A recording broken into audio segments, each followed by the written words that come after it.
Друзья, всем привет!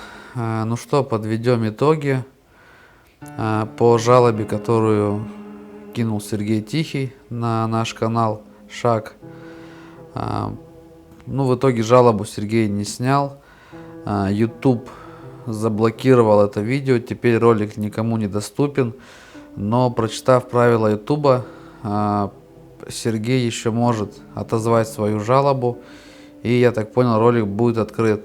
Еще раз повторюсь, ролик я не воровал, то есть я не просто его взял и скопировал. Мы добавляем монтаж, делаем ролик более качественным, более смотрибельным для зрителя, для того, чтобы больше людей могли увидеть, посмотреть, ну и понять суть вообще ролика.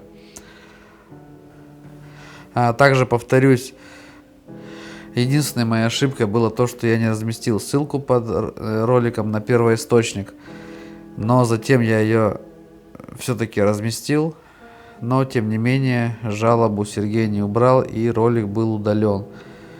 Вот. Надеюсь, что Сергей все-таки передумает, снимет жалобу эту с канала, отменит ее.